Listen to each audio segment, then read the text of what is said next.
नमस्ते, मैं हूं आपके साथ जसप्रीत कौर। कोरोना का खतरा लगातार तेजी से बढ़ रहा है। कोरोना के खिलाफ इस जंग में मास्क सबसे बड़ा हथियार है। न्यूज 18 सबसे अपील करता है कि मास्क जरूर पहनें। न्यूज 18 ने मास्क के लिए मुहिम भी शुरू की है, जिसका नाम है मास्क पहनो इंडिया। न्यूज 18 आप सबसे भी अपील करता है कि मास्क जरूर पहने, क्योंकि सावधानी ही सबसे बड़ा बचाव है।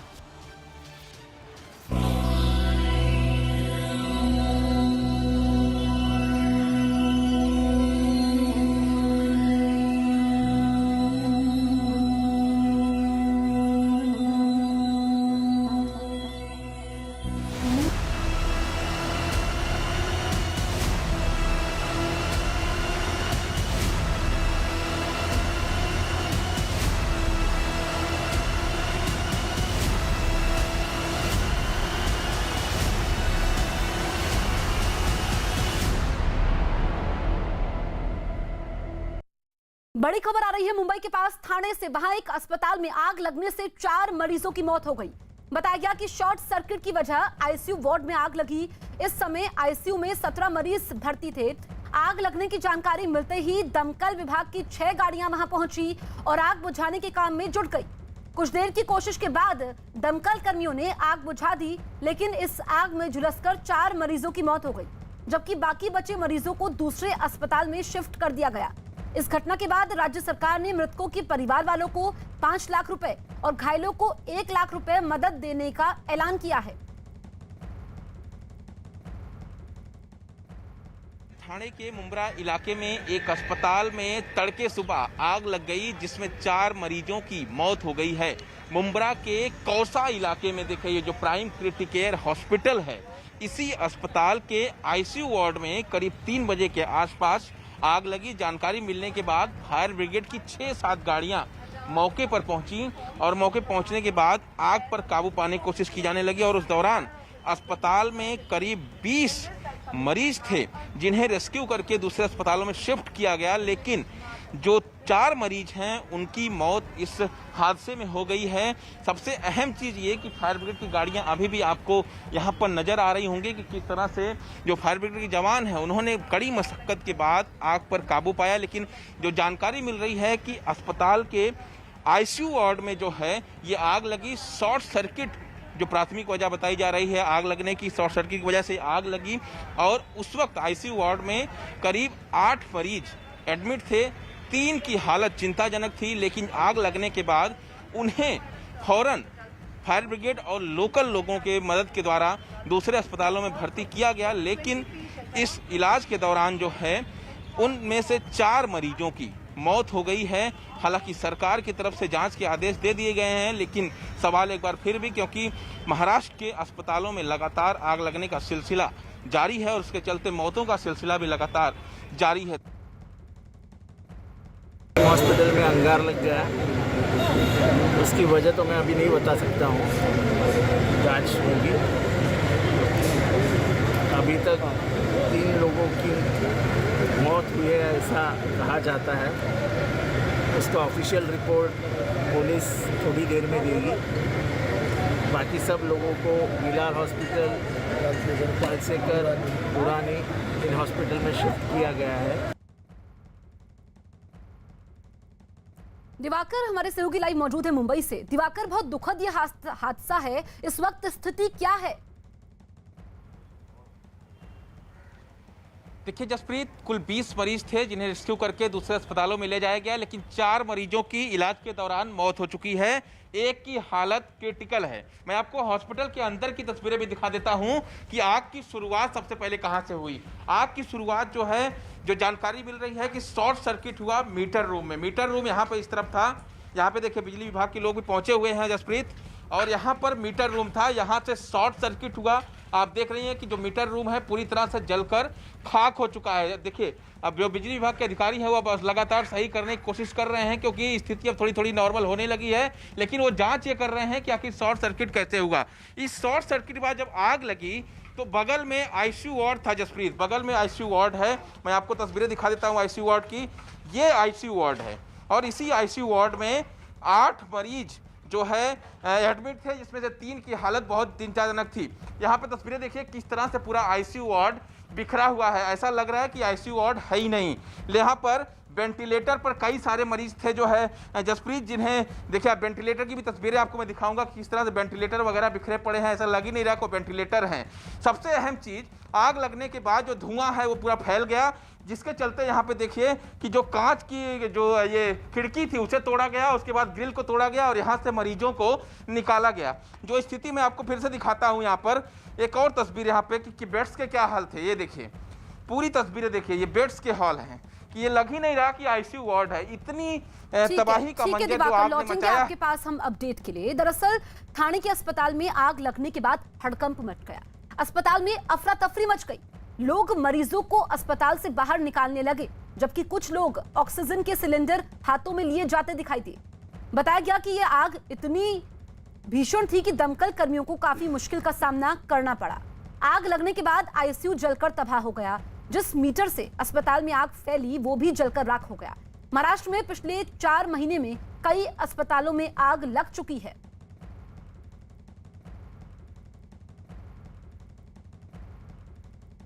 मुंब्रा इलाके के जिस प्राइम अस्पताल में आग लगी वो यही प्राइम अस्पताल है। तड़के सुबह आग लगी, जिसके चलते जो भी करीब 20 मरीज थे उन्हें शिफ्ट किया गया, लेकिन जिसमें से 4 लोगों की मौत हो गई है। 4 मरीज थे जो क्रिटिकल सिचुएशन में थे, उनकी मौत हो गई। लेकिन आपको अस्पताल के अंदर की तस्वीरें दिखाते हैं कि आग लगने के बाद अस्पताल के अंदर की तस्वीरें क्या है। सबसे पहले मैं आपको आईसीयू वार्ड उस तरफ लेकर चलता हूं जहां पे ये आग लगी। ये आईसीयू वार्ड का गेट है, ये देखिए आईसीयू वार्ड इस पे लिखा हुआ है, ये गेट है। और इसके अंदर करीब 8 मरीज एडमिट थे और उन 8 मरीजों में 3 की हालत क्रिटिकल थी। आप इसकी तस्वीरें देखिए, क्या हालात हो गए हैं आईसीयू वार्ड के। हर सामान कहीं ना कहीं बिखरा हुआ है, चाहे बेड्स हों, चाहे वेंटिलेटर्स हों, या फिर तमाम अन्य चीजें जो हैं वो पूरी तरह से बिखरी हुई हैं। इसी में 8 पेशेंट एडमिट थे, 3 की हालत जो है वो क्रिटिकल थी। और आप हालात देख के ये समझ सकते हैं कि किस तरह से यहाँ पे हालात बने थे। आग लगने के बाद आग पर काबू पाया गया, लेकिन जो धुआं फैलने के चलते लोगों की सांसें फूलने लगी। और उसके बाद मैं आपको फिर से तस्वीरें कहूंगा, कैमरामैन पूरा जूम करके तस्वीरें दिखाएं कि पूरा घुमाते हुए कि क्या हालात हैं इस वक्त। बेड्स की हालत देखिए, तमाम जो चीजें हैं वो देखिए। शॉर्ट सर्किट जो जानकारी मिल रही है कि शॉर्ट सर्किट के चलते जो है वो इसमें आग लगी, मीटर में शॉर्ट सर्किट हुआ। और यहाँ पर देखिए किस तरह के हालात हो गए हैं। इस तरफ की जो बेड की तस्वीरें हैं आप देखिए किस तरह के हालात बने हुए हैं, और ये इस पर मरीज एडमिट था। दिवाकर, हम आपकी रिपोर्ट भी देख रहे थे। बड़ी बात यह है कि शॉर्ट सर्किट होता है तो क्या वहां पर फायर सेफ्टी के इंतजाम नहीं थे? और पिछले कई दिनों में कई अस्पतालों में आग लग चुकी है। जो जांच रिपोर्ट आएगी, जो जांच के आदेश दिए गए हैं इस आग को लेकर के, कब तक रिपोर्ट आनी है? देखिए, फायर ब्रिगेड की माने जसप्रीत, तो फायर ऑडिट इस अस्पताल का नहीं था। हमारी फायर ब्रिगेड के अधिकारियों से कुछ बातचीत हुई, फायर ऑडिट नहीं हुआ था इस अस्पताल का। इसलिए जो है सवाल खड़े हो रहे हैं कि आखिर जब अस्पताल चल रहे हैं और मरीज उसमें एडमिट किए जा रहे हैं तो फायर ऑडिट क्यों नहीं किया जाता। ये गलती महानगर पालिका की भी है कि आखिर क्यों नहीं वो फायर ऑडिट करवाते ऐसे अस्पतालों का। जब आग लग जाती है तो ही वो उनकी नींद क्यों खुलती है। सबसे दूसरी बड़ी अहम चीज है कि यहाँ पर जो अस्पताल चलाया जा रहा था, ये अस्पताल जो है खास तौर पर इसमें अभी तक मौजूदा समय में जब आग लगी तो 20 मरीज थे। 20 मरीज को लोकल लोगों की मदद से यहां से शिफ्ट किया गया अलग अलग अस्पतालों में, लेकिन इलाज के दौरान 4 लोगों की मौत हुई है। लेकिन एक बार फिर से तस्वीरें देखिए, एक और जानकारी मिल रही है जसप्रीत जो महानगर पालिका के अधिकारियों से कि इस अस्पताल को एनओसी भी नहीं था इस अस्पताल को। और इसलिए जो है अब देखने वाली बात होगी कि इस पूरे मामले में कार्रवाई क्या की जाती है। पुलिस से हमने बात की तो पुलिस का कहना है कि हम इस पूरे मामले की जांच कर रहे हैं, लेकिन अभी तक कोई मामला दर्ज नहीं किया गया है किसी के खिलाफ। तो जाहिर तौर पर अब जांच में क्या निकल के सामने आता है, क्योंकि राज्य सरकार ने भी जांच के आदेश दिए हैं, तो जांच में क्या निकल के आता है ये देखना अहम होगा। लेकिन जिस तरह से पिछले कुछ दिनों में बिल्कुल बड़ी लापरवाही दिवाकर इसे कहा जा सकता है, जांच रिपोर्ट का इंतजार है। वहीं पुलिस अधिकारी ने बताया कि अस्पताल में आग कैसे लगी और बाकी मरीजों को कैसे बचाया गया। मधुकर कट साहब जो सीनियर पुलिस इंस्पेक्टर हैं वो हमारे साथ हैं। सर, आप क्या जानकारी दे पाएंगे, भी ताजा स्थिति क्या है? मैं अभी तक इसमें जो घटना हुई है उसमें 4 लोगों की दुखद उनका निधन हुआ है।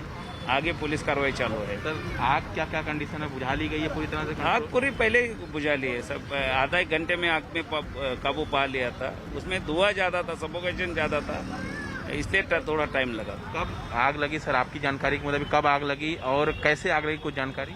ये 3:40 के बजे आज मॉर्निंग में लग गई थी और प्राइमरी ऐसा लग रहा है कि वो शॉर्ट सर्किट से होगी, लेकिन अभी वो फायर ब्रिगेड वाले हमें बताएंगे। कोई आपकी तरफ से मामला वगैरह दर्ज किया गया अभी तक? नहीं, अभी इन्वेस्टिगेशन चालू है। अभी थाने के अस्पताल में आग लगने के बाद बीजेपी नेता किरीट सोमैया ने राज्य सरकार पर कई सवाल उठाए। किरीट सोमैया से मैं बात करूंगा कि आखिर अंदर गए थे, क्या मिला सर अंदर, आपको क्या जानकारी मिली, कुछ बता पाएंगे? बहुत खतरनाक स्थिति है। समझ में नहीं आ रहा है कि कितने पेशेंट का क्या हुआ होगा, क्योंकि आग लगी, पूरे अस्पताल में धुआं। और आप जानते हो कि कोविड, भले ये कोविड पेशेंट कुछ है कुछ नहीं है, लेकिन कोविड में लंग की मेजर प्रॉब्लम है। पर नॉन कोविड अस्पताल इसे बताया जा रहा है। आजकल सब मिक्स चलता है, क्योंकि हॉस्पिटल में पेशेंट आने के बाद में टेस्टिंग होने में 72 घंटे लगते हैं। तो 72 घंटे में तो पेशेंट कहाँ से कहाँ पहुँच जाएगा। सरकार करे जांच के आदेश दिए गए हैं कि आग कैसे लगी। अब क्या करे कि ये 3 दिन में तीसरी घटना थाने में। कल रात को ऐसे ही हम सब परेशान थे। शाम को 7 बजे से दिया हॉस्पिटल के doctor 7 ICU Covid patient, oxygen खत्म हो गया और उस खत्म होने के बाद में उन लोगों को शिफ्ट किया गया। परसों वेदांत हॉस्पिटल में ऑक्सीजन समस्या हुई, 6 लोगों की मृत्यु। कोरोना पर केंद्र सरकार एक्शन में है। केंद्र सरकार ने राज्यों को कोरोना पर प्रभावी रणनीति बनाने और कड़े कदम उठाने के निर्देश दिए हैं। साथ ही 1 महीने के हिसाब से इंतजाम करने के आदेश दिए हैं। साथ ही शहरों, जिलों, कस्बे और पंचायत में कोरोना के नियम सख्ती से लागू करने के आदेश भी दिए हैं।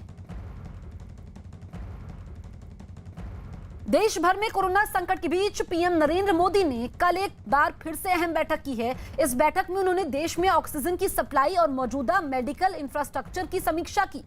बैठक के समय पीएम मोदी ने अधिकारियों को हेल्थ इंफ्रास्ट्रक्चर को तेजी से विकसित करने का निर्देश दिया। साथ ही पीएम ने अधिकारियों को यह भी निर्देश दिया कि वो ऑक्सीजन प्लांट जल्द से जल्द शुरू करने के लिए राज्य सरकारों के साथ मिलकर काम करें। पीएम मोदी ने इस बात पर भी जोर दिया कि राज्यों की सभी एजेंसियां कोविड प्रबंधन के दिशा निर्देशों का ठीक से पालन करें। इस बीच बैठक में मौजूद अधिकारियों ने पीएम को देश में ऑक्सीजन की उपलब्धता और आपूर्ति में तेजी लाने के लिए किए जा रहे प्रयासों के बारे में भी जानकारी दी है। महाराष्ट्र में कोरोना का कहर जारी है। पिछले 24 घंटे में राज्य में कोरोना की वजह से 895 लोगों ने दम तोड़ दिया। ये एक दिन में मौत का अब तक का सबसे बड़ा आंकड़ा है। वहीं पिछले एक दिन में 66,398 कोरोना के नए मरीज सामने आए, जबकि पिछले 24 घंटे में 67,752 मरीजों को इलाज के बाद घर भेजा गया। वहीं मुंबई में पिछले एक दिन में 4,000 से ज्यादा मरीज मिले, जबकि 59 लोगों की जान चली गई। दिल्ली में कोरोना दिन पर दिन बेकाबू होता जा रहा है। दिल्ली में पिछले 24 घंटे में कोरोना के 24,149 नए मरीज सामने आए, जबकि कोरोना की वजह से 381 लोगों की मौत हो गई, जो कि अब तक का सबसे ज्यादा आंकड़ा है। हालांकि पिछले 24 घंटे में करीब 18,000 लोग ठीक होकर अपने घर भी लौट चुके हैं। कोरोना की वजह से दिल्ली में अब तक 15,000 से ज्यादा लोगों की जान जा चुकी है।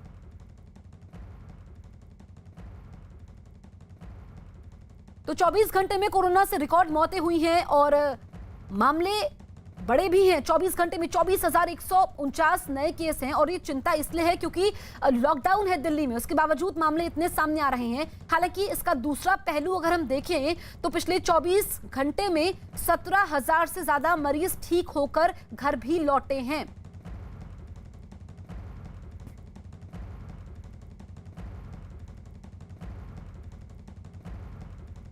हमारे 3 सहयोगी हमारे साथ लाइव मौजूद हैं। दिल्ली से प्रियंका, मुंबई से दिवाकर और भोपाल से मनोज। सबसे पहले प्रियंका, मैं आपके पास आती हूं। दिल्ली में लॉकडाउन के बावजूद मरीज कम नहीं हो रहे हैं, मौतों का आंकड़ा भी रिकॉर्ड छू रहा है, लेकिन प्रियंका अगर दूसरा पहलू देखा जाए तो बड़ी तादाद में लोग ठीक होकर घर भी लौट रहे हैं। जी बिल्कुल सही कहा आपने। हालांकि कल अगर बात करें तो 381 लोगों की मौत हुई है, जो कि दिल्ली में मौत का रिकॉर्ड आंकड़ा है। कल 380 लोगों की मौत हुई थी, तो उसके बाद ये एक मौत के साथ ये फिर से एक नया रिकॉर्ड बन गया। हालांकि पॉजिटिविटी दर, जिसे संक्रमण दर कहा जाता है, उसमें भी गिरावट आई है। जो परसों लगभग 35 बना हुआ था, कल वो 32 पर दोबारा पहुंचा है। यानी कि टेस्ट जो 73,000 के लगभग कल टेस्ट हुए, उनमें से 24,000 के लगभग पॉजिटिव रहे और 18,000 के लगभग लोग रिकवर होकर घर भी लौटे हैं।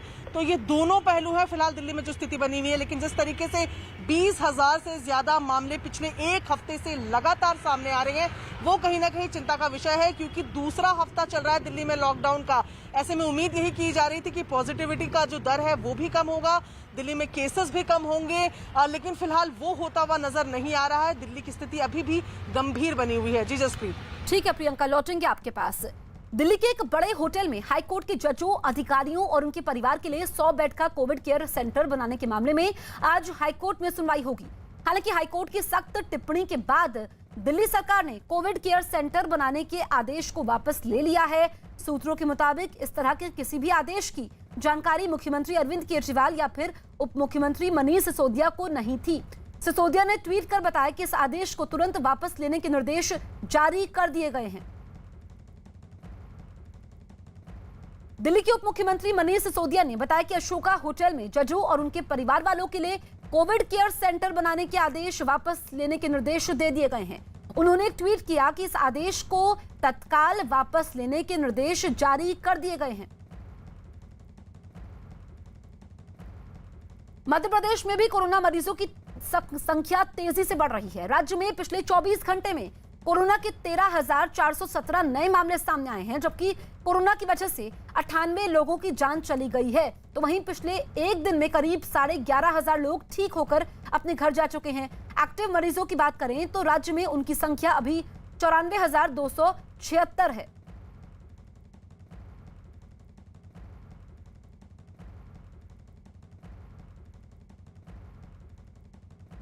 मनोज, मध्य प्रदेश में भी लॉकडाउन है, लेकिन उसके बावजूद जो मामले हैं वो तेजी से बढ़ रहे हैं। इसके पीछे आप क्या वजह देखते हैं? इस सरकार की तरफ से लॉकडाउन जो किया गया है, दरअसल इसके पहले ही कोरोना इतना फैल चुका था। खासतौर पर जो हॉट स्पॉट हैं भोपाल, इंदौर, जबलपुर, ग्वालियर और जो महाराष्ट्र से लगे इलाके थे, छिंदवाड़ा, खंडवा, बुरहानपुर, इस तरह के इलाकों में, बैतूल में, इनमें बहुत ज़्यादा मामले पहले ही आ चुके थे। तो जो ब्रेक द चेन की बात होती है कि संक्रमण की चेन को तोड़ने के लिए अब अच्छा खासा वक्त और मशक्क़त सरकार को करनी पड़ रही है। फिलहाल जो मामले आ रहे हैं उन मामलों में बड़ी चुनौती सरकार के सामने ऑक्सीजन और रेमडेसिविर इंजेक्शन की जो बनी हुई थी, अब सरकार का दावा है कि आज ऑक्सीजन एक्सप्रेस से भी आ रही है, मंडीदीप पहुंचेगी और जबलपुर, दो बड़े शहरों में भोपाल और जबलपुर में ऑक्सीजन एक्सप्रेस के आने के बाद सरकार कह रही है कि अब ऑक्सीजन की किल्लत इन दो जगह पर बिल्कुल नहीं होगी। और इसके पहले भी सरकार दावा करती रही कि ऑक्सीजन पर्याप्त है, सब जगह पहुंचाई जा रही है। लेकिन अनेक अस्पतालों में आज फिर शिकायत आई कि ग्वालियर में कुछ मरीजों की मौत हुई सिर्फ ऑक्सीजन की कमी से, ऐसे उनके परिजन शिकायत कर रहे हैं। तो जाहिर तौर पर अभी हालात पूरी तरह से सामान्य नहीं है और लगातार बढ़ते हुए मामले सरकार के लिए चिंता का सबब बने हुए हैं। ठीक है मनोज, लौटेंगे आपके पास। कोरोना संकट के बीच रक्षा मंत्री राजनाथ सिंह ने सभी राज्यों के राज्यपालों से बातचीत की। राजनाथ सिंह ने सभी राज्यपालों से कोरोना के खिलाफ जंग में राज्यों के पूर्व सैनिकों को शामिल करने और सैन्य व्यवस्था का लाभ लेने का सुझाव दिया। उन्होंने राज्यपालों से कहा कि वो अपने राज्यों के मुख्यमंत्रियों से बात कर एक रास्ता निकाले जिसके जरिए इस महामारी में पूर्व सैनिकों की सेवाएं ली जा सके। साथ ही रिटायर्ड पैरामेडिकल स्टाफ, नर्स और डॉक्टरों को भी कोरोना के खिलाफ लड़ाई में शामिल किया जाना चाहिए। दिल्ली में ऑक्सीजन की कमी की मार छतरपुर में 2 दिन पहले शुरू किए गए Sardar Patel Covid care centre पर भी पड़ी। सरदार पटेल कोविड सेंटर ने दिल्ली सरकार से ऑक्सीजन की सप्लाई बढ़ाने की मांग की है ताकि और मरीजों को भर्ती किया जा सके। इस कोविड सेंटर में फिलहाल 149 कोरोना मरीज भर्ती हैं, जबकि इसकी क्षमता 500 मरीजों के इलाज की है। कोविड केयर सेंटर का कहना है कि वो ऑक्सीजन की कमी की वजह से और मरीजों को भर्ती नहीं कर पा रहे हैं। ऐसे में अस्पताल प्रशासन ने दिल्ली सरकार से ऑक्सीजन मुहैया करवाने की मांग की है। यूपी में भी कोरोना के मामले थमते नजर नहीं आ रहे हैं। पिछले 24 घंटे की बात करें तो राज्य में कोरोना के 993 नए मरीज सामने आए, जबकि कोरोना की वजह से 265 लोगों की मौत हो गई। हालांकि पिछले एक दिन में 30,000 से ज्यादा लोग ठीक होकर अपने घर लौट चुके हैं। राज्य में अभी कोरोना के 3,06,000 एक्टिव केस हैं। तो यूपी में भी कोरोना का कहर जारी है। पिछले 24 घंटे में 265 लोगों की मौत हुई है और अभी 3,06,458 राज्य में एक्टिव केसेस हैं। एक दिन में 32,993 नए मरीज मिले हैं, लेकिन दूसरी तरफ 30,398 मरीज ठीक भी हुए हैं।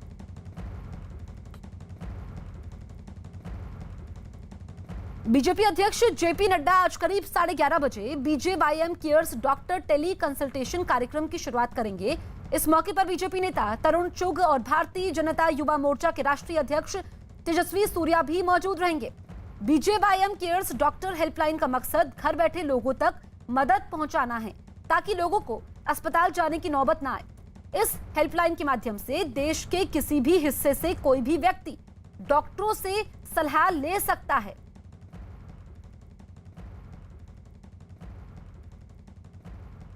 तो जेपी नड्डा इसकी शुरुआत करने वाले हैं, बीजेपी अध्यक्ष, और अब से कुछ देर में यह कार्यक्रम होगा जिसमें घर बैठे कोई भी व्यक्ति डॉक्टर की मदद ले सकता है। ये एक अच्छी शुरुआत होगी। डॉक्टर टेली कंसल्टेशन प्रोग्राम की शुरुआत आज सुबह 11 बजे लगभग 1 घंटे बाद अब से होनी है। इस मौके पर बीजेपी नेता तरुण चुग और भारतीय जनता युवा मोर्चा के राष्ट्रीय अध्यक्ष तेजस्वी सूर्या भी मौजूद रहेंगे। दरअसल बीजेवाईएम केयर्स डॉक्टर हेल्पलाइन का मकसद घर बैठे लोगों तक मदद पहुंचाना है, ताकि लोगों को अस्पताल जाने की जरूरत ना पड़े। बिहार में भी कोरोना मरीजों की संख्या लगातार बढ़ रही है। पिछले 24 घंटे में राज्य में 12,604 नए मरीज सामने आए हैं। इनमें सबसे ज्यादा 1,837 मरीज पटना में मिले। इसके बाद गया, पश्चिम चंपारण, भागलपुर, बेगूसराय और औरंगाबाद जिले हैं, जहां 600 से अधिक नए मरीज मिले हैं। कोरोना पर चर्चा के लिए आज एक बार फिर आपदा प्रबंधन समूह की बैठक होगी। इस बैठक में राज्य में और सख्ती बढ़ाने पर फैसला लिया जा सकता है।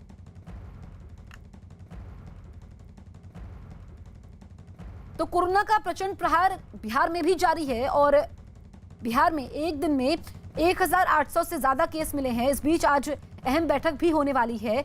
आपदा प्रबंधन समूह की बैठक होगी बिहार में और इस बैठक में राज्य में और सख्ती बढ़ाने पर फैसला लिया जा सकता है, क्योंकि लगातार मामले बढ़ रहे हैं, जो कि राज्य सरकार के लिए बड़ी चुनौती है। क्योंकि राज्य में एक्टिव केसेस की बात करें तो 94,000 से ज्यादा हैं और इसके अलावा एक दिन में 12,604 नए मरीज भी सामने आए हैं। पश्चिम बंगाल में कोरोना की रफ्तार ने लोगों में फिर खौफ भर दिया है। राज्य में पिछले 24 घंटे में 16,403 कोरोना के नए मरीज सामने आए। वहीं कोरोना की वजह से 73 लोगों की मौत हुई, जो कि अब तक का सबसे बड़ा आंकड़ा है। राज्य में अब तक कोरोना की वजह से 11,000 से ज्यादा लोगों की मौत हो चुकी है। अभी राज्य में 1,06,15 एक्टिव केस हैं, जिनका इलाज अलग अलग अस्पतालों में चल रहा है। पश्चिम बंगाल में पिछले 24 घंटे के समय जो नए मामले सामने आए हैं, उनमें कोलकाता पहले स्थान पर है, जहां सबसे ज्यादा 3,708 कोरोना मरीज मिले हैं।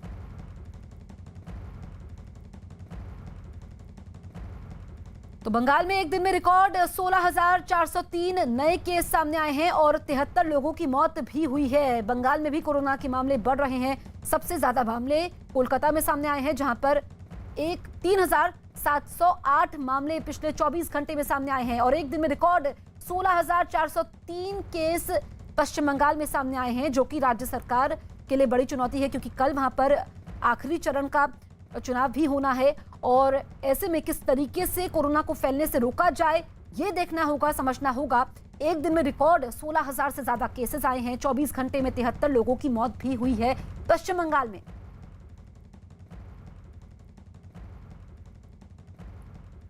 दिल्ली पुलिस ने पंजाबी बाग इलाके में ऑक्सीजन सिलेंडर की कालाबाजारी करने के आरोप में 2 लोगों को गिरफ्तार किया है। आरोप है कि यह गिरोह 50,000 रुपए में जरूरतमंदों को एक ऑक्सीजन सिलेंडर बेचने की साजिश रच रहा था। पुलिस ने इनके पास से 5 छोटे बड़े सिलेंडर बरामद किए हैं। इनके पास से एक गाड़ी भी जब्त की गई है। जिन लोगों को गिरफ्तार किया गया है, उनके नाम अभिषेक नंदा और श्रेया हैं। दिल्ली पुलिस ने दावा किया है कि यह गिरोह 37,000 की दर से सिलेंडर खरीद कर इसे सोशल मीडिया के जरिए ग्राहकों की तलाश कर बेचा करता था। तो दिल्ली में 2 लोग गिरफ्तार किए गए हैं। दरअसल ये लोग ऑक्सीजन सिलेंडर को 50,000 रुपए में बेच रहे थे और किस तरीके से ऑक्सीजन की कालाबाजारी हो रही है, कई मामले दिल्ली में सामने आ रहे हैं और अब पुलिस ने 2 लोगों को गिरफ्तार किया है। आरोप है कि ये गिरोह 50,000 रुपए में जरूरतमंदों को एक ऑक्सीजन सिलेंडर बेचने की साजिश रच रहा था। तो इस मुश्किल वक्त में भी मुनाफा कमा रहा था ये गिरोह और इस गिरोह के 2 लोग गिरफ्तार किए गए हैं। पुलिस ने इनके पास से 5 छोटे बड़े सिलेंडर भी बरामद किए हैं और गाड़ी भी जब्त की गई है। अभिषेक, नंदा और श्रेया, इन 2 लोगों की गिरफ्तारी हुई है। ये लोग सोशल मीडिया के जरिए उन लोगों की तलाश करते थे जिनको ऑक्सीजन सिलेंडर की जरूरत होती थी और बताया यह भी गया कि यह गिरोह 37,000 की दर से सिलेंडर खरीद कर इसे सोशल मीडिया के जरिए लोगों को 50,000 रुपए में बेच रहा था। तो किस तरीके से ऑक्सीजन की कालाबाजारी हो रही है और मुनाफा कमाया जा रहा है, सांसों का कारोबार हो रहा है, ये इस तस्वीर को देख करके समझ में आता है और पुलिस को कामयाबी मिली है। 2 लोग इस मामले में गिरफ्तार किए गए हैं।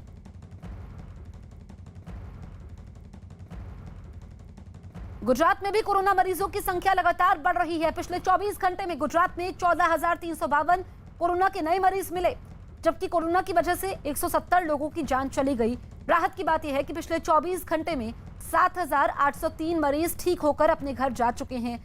हालांकि राज्य में अभी भी एक्टिव मरीजों की संख्या 1,27,000 है।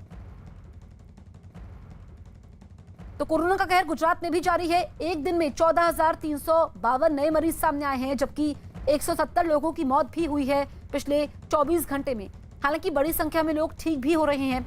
एक दिन में 7,800 से ज्यादा मरीज ठीक हुए हैं, लेकिन राज्य में अभी एक्टिव केसेस की संख्या 1,27,000 से ज्यादा है। और इस बीच अब केंद्र सरकार ने भी राज्यों को निर्देश दिए हैं कि कोरोना के खिलाफ इस जंग में राज्यों को और सख्ती बरतनी होगी, कड़ी निगरानी करनी होगी। ये केंद्र सरकार की तरफ से अब से कुछ देर पहले ही राज्यों को निर्देश भी दिए गए हैं। तो एक दिन में 7,803 मरीज ठीक हुए हैं। गुजरात में 14,352 नए मिले हैं। इस वक्त की बड़ी खबर हम आपको बता दें, देश भर में कोरोना का कहर जारी है और इस बीच 7वें दिन 3 लाख के पार केस पहुंचे हैं। तो लगातार 7वां दिन है, 3,60,960 नए केस सामने आए हैं और कोरोना से रिकॉर्ड मौतें भी हुई हैं। समझिए कि स्थिति क्या है। 24 घंटे में 3,293 लोगों की मौत हुई है। देश में अभी 29,78,000 एक्टिव केसेस भी हैं। तो लगातार 7वां दिन है जब मामले 3 लाख को क्रॉस कर चुके हैं। 7वें दिन 3,60,960 नए केस आए हैं, जो कि चिंता की बात है। रिकॉर्ड मौतें हुई हैं और लगातार मामले बढ़ रहे हैं, लेकिन बड़ी संख्या में लोग ठीक भी हो रहे हैं, ये भी हमें देखना होगा। रवि हमारे सहयोगी फोन लाइन पर मौजूद हैं। रवि, लगातार 7वां दिन है जब मामले 3 लाख को क्रॉस कर चुके हैं। घंटों में अगर हम तुलना करें, कंपैरिजन करें, तो उसमें ही काफी ज्यादा अंतर देखने को मिल रहा है। आज जो केसेस आए हैं 3,60,000 से ज्यादा मामले आए हैं। एक दिन पहले 27 अप्रैल को 3,23,144 मामले आए थे। तो कल और आज में भी काफी ज्यादा फर्क है। कल ऐसी उम्मीद थी क्योंकि परसों 26 अप्रैल को 3,52,000 मामले आए थे, लेकिन कल 3,23,000 थे। तो ऐसा लग रहा था कि कुछ केस कम हुए, लेकिन एक चीज मैंने दोहराया था कि जब तक कि केसेस लगातार 7-8 दिन 10 दिन अगर कम होते हैं तो माना जाता है कि केस कम होंगे। थोड़े बहुत अगर अंतर होता है एक दिन से दूसरे दिन में, तो बहुत ज्यादा उससे फर्क नहीं पड़ता। लेकिन आज ही काफी ज्यादा उछाल देखने को मिला है कि 3,60,000 से ज्यादा मामले हैं और मौत का भी आंकड़ा बढ़ा है, उसमें भी काफी ज्यादा बढ़ोतरी देखने को मिली है कि 3293 लोगों की 24 घंटे में मौत हुई है। और 7 दिन ऐसा हुआ कि आज 7वां दिन जब 3 लाख से ज्यादा रोजाना जो केस आ रहे हैं, 3 लाख से ज्यादा केस आ रहे हैं। तो ये एक बड़ी चिंता और चुनौती की बात है कि बिल्कुल रवि, राज्य सरकारों और केंद्र सरकार के लिए बड़ी चुनौती है ये मामले। कोरोना की इस महामारी के दौर में एक तरफ जिंदगी और मौत के बीच रस्साकशी हो रही है, तो उसी दौर में कुछ ऐसे भी लोग हैं जो इस मुश्किल घड़ी में बेगानों के लिए उम्मीद की किरण बने हुए हैं। छत्तीसगढ़ के कोड़ा गांव के फरस गांव इलाके में एक नौजवानों की टीम लॉकडाउन के समय अलग अलग जगहों पर फंसे हुए लोगों के लिए उम्मीद बने हुए हैं। दरअसल नौजवानों की ये टीम बेसहारा और कंटेनमेंट जोन में फंसे हुए लोगों की मदद कर रहे हैं। साथ ही कोरोना की ड्यूटी पर तैनात कर्मचारियों का भी सहयोग कर रहे हैं। कंटेनमेंट जोन में जिनके पास खाने का सामान नहीं है, उनके लिए खाने पीने का इंतजाम कर रहे हैं। जरूरतमंद लोगों के घरों तक राशन पहुंचा रहे हैं और साथ ही लोगों को जागरूक करके दूसरों को भी जरूरतमंदों की मदद करने के लिए प्रेरित कर रहे हैं। कुछ कंटेनमेंट जोन हैं जिनमें कुछ ज़रूरतमंद गरीब लोगों के पास राशन की आवश्यकता थी। हमारी संस्था ने उन लोगों को राशन की व्यवस्था उनके पास जाकर के और सोशल डिस्टेंसिंग के साथ उनकी व्यवस्था को पूरा किया है। स्थिति में कोरोना महामारी को देखते हुए हमारी उम्मीद सामाजिक संस्था ने ज़रूरतमंद परिवारों को राशन वितरित किया है और आगे भी करते रहेंगे। इसमें हम प्रशासन को भी एक सहयोग देना चाहते हैं और आम लोगों को भी अपील करेंगे कि ज़रूरतमंद परिवारों तक राशन वितरित या किसी प्रकार की ज़रूरत सामग्री को पहुंचाएं। देश में कोरोना की दूसरी लहर का कहर जारी है। हर दिन कोरोना के रिकॉर्ड मामले सामने आ रहे हैं। लगभग हर जगह से अस्पतालों में बेड और ऑक्सीजन की कमी की खबरें भी हौसला तोड़ती दिखाई दे रही हैं। ऐसे में कुछ ऐसे किस्से और लोग सामने आ जाते हैं जो टूटते हुए हौसले को जूझने की मिसाल बना देते हैं। ऐसे ही किस्सा राजस्थान के जोधपुर से सामने आया, जहां 3 समाज सेवियों ने संकट की इस घड़ी में लोगों की मदद के लिए अपना हाथ आगे बढ़ाया है। जोधपुर में कोरोना संक्रमण विकराल रूप धारण कर चुका है। इस बीच मौका परस्त एम्बुलेंस चालक कोरोना मरीजों को अस्पताल पहुंचाने और शवों को शमशान घाट तक ले जाने के लिए मुंह मांगी रकम वसूलने की कोशिश में लगे हैं। ऐसे में मंडोर इलाके के आदित्य सिंह ने गरीब और मजबूर लोगों के इस दर्द को समझा और अपनों की 2 कारों को मानवता की सेवा के लिए लगा दिया। आदित्य ने अपनी 2 कारों को कोरोना मरीजों को अस्पताल पहुंचाने के लिए उसे एम्बुलेंस में तब्दील कर दिया। इसी तरह जोधपुर की समाज सेविका शारदा चौधरी ने संकट की इस घड़ी में मानवता की सेवा का बीड़ा उठाया और जोधपुर के जय नारायण व्यास विश्वविद्यालय के पुराने परिसर में 200 बेड लगाकर क्वारंटीन सेंटर तैयार कर दिया, जहां मरीजों को 24 घंटे चाय खाने और नाश्ते की व्यवस्था अपने स्तर पर शुरू की है। शहर के समाजसेवी निर्मल गहलोत ने अपने स्तर पर जोधपुर में पहला ब्रीथ बैंक बना दिया। उन्होंने अपने स्तर पर 10 मशीनें मंगवाई और फिर जरूरत पड़ने पर 25 और मशीनें मंगवाकर जरूरतमंदों की सेवा में जुट गए। हम यही चाहते हैं सेकंड लहर आई है, पेशेंट परेशान ना हो और सभी सुविधा उनको मिले। कोशिश यही करेंगे, कलेक्टर साहब, निगम आयुक्त, जेडीए आयुक्त सभी ये चाहते हैं भाई इनको पूरी फैसिलिटी मिले। शारदा जी और उनकी टीम ने ये बीड़ा उठाया है तो बहुत अच्छी बात है। हॉस्पिटल के भरोसे कितने दिन चलेंगे, नहीं तो कम से कम ऐसा होगा कि इनको काफ़ी रिलीफ मिल जाएगी, गवर्नमेंट को भी और पेशेंट को भी आराम हो जाएगा।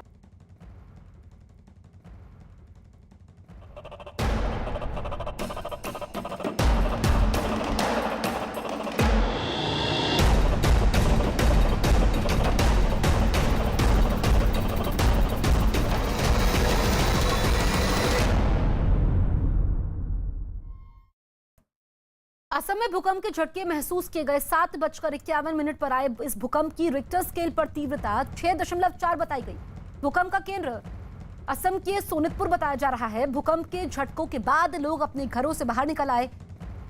भूकंप की वजह से असम के कई घरों में दरारें आ गई हैं। कई जगह बिजली भी गुल हो गई है। सड़कों में दरारें भी आ गई हैं।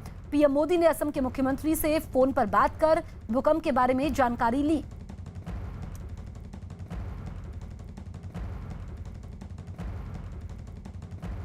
सिक्स 6.7 रिक्टर स्केल भूकंप की वजह से असम की ढेकियाजुली में ज़मीन फाटकर पानी निकल चुका है। वो विजुअल दिखाना चाहूँगा, कैमरा पर्सन दिखाएगा वो विजुअल। ये तोराजान बंगाली गांव है ढेकियाजुली का, जो आज भूकंप हुआ था सुबह 7 बजे जो भूकंप हुआ था। उस भूकंप के वजह से इस गांव में इस तरह से ज़मीन फाटकर पानी निकल चुका है और विजुअल दिखा रहा हूं हम लोग। और बात करना चाहूँगा इस गांव के लोगों से, क्या हुआ था सुबह जो भूमिकंप आया उससे ज़मीन फट गई, पानी और बाली निकल रहा। आप लोग देखा? हाँ देखा हूँ। कितना ऊपर पानी निकला? पानी 1 फुट। और कहाँ हुआ ऐसा? हम लोग के एरिया में तो बहुत ही जगह में हुआ है। बहुत जगह। हाँ। डर नहीं लगा आप लोग? बहुत भय लग रहा। कितना समय करीब भूकंप का हुआ? प्राय 1 घंटा। 1 घंटा। हाँ। ऐसा ये लोग का कहना है करीब बहुत डर लग रहा है इन लोगों का। ये विजुअल दिखा रहा हूँ हम लोग। ऐसा असल इस गांव में तोराजान बंगाली गांव है ढेकियाजली का। इस गांव में भूकंप की वजह से ऐसा ज़मीन फाटकर पानी निकल रहा है। और विजुअल दिखाना चाहूँगा, इस गांव में ऐसा कई जगह में ऐसा माटी ज़मीन फाटकर पानी निकल चुका है। और दिखाना चाहूँगा ये है खेत का और इधर में भी ऐसा विजुअल दिखा रहा हूँ हम लोग। इधर में भी ऐसा ज़मीन फाट चुका है। एनडीआरएफ के मुताबिक गुवाहाटी और तेजपुर में इमारतों में दरारें पड़ गई हैं, लेकिन अभी तक किसी भी मौत की जानकारी नहीं आई है। एक जगह तो छत टूट गई, जिसके बाद बाथरूम में पानी भर गया। सबसे अधिक नुकसान गुवाहाटी शहर में हुआ है। कई जगह पर दीवारें गिर गई, खिड़कियां टूट गई हैं। असम के कई इलाकों में इमारतों में दरारें पड़ गई हैं। तो दो तस्वीरें आपके सामने हैं। भूकंप से जमीन धंसी है असम में और मकान की छत भी टूटी है। कई जगह पर दरारें आ गई हैं, लेकिन अभी तक किसी की मौत की खबर नहीं आई है। ये राहत की बात है।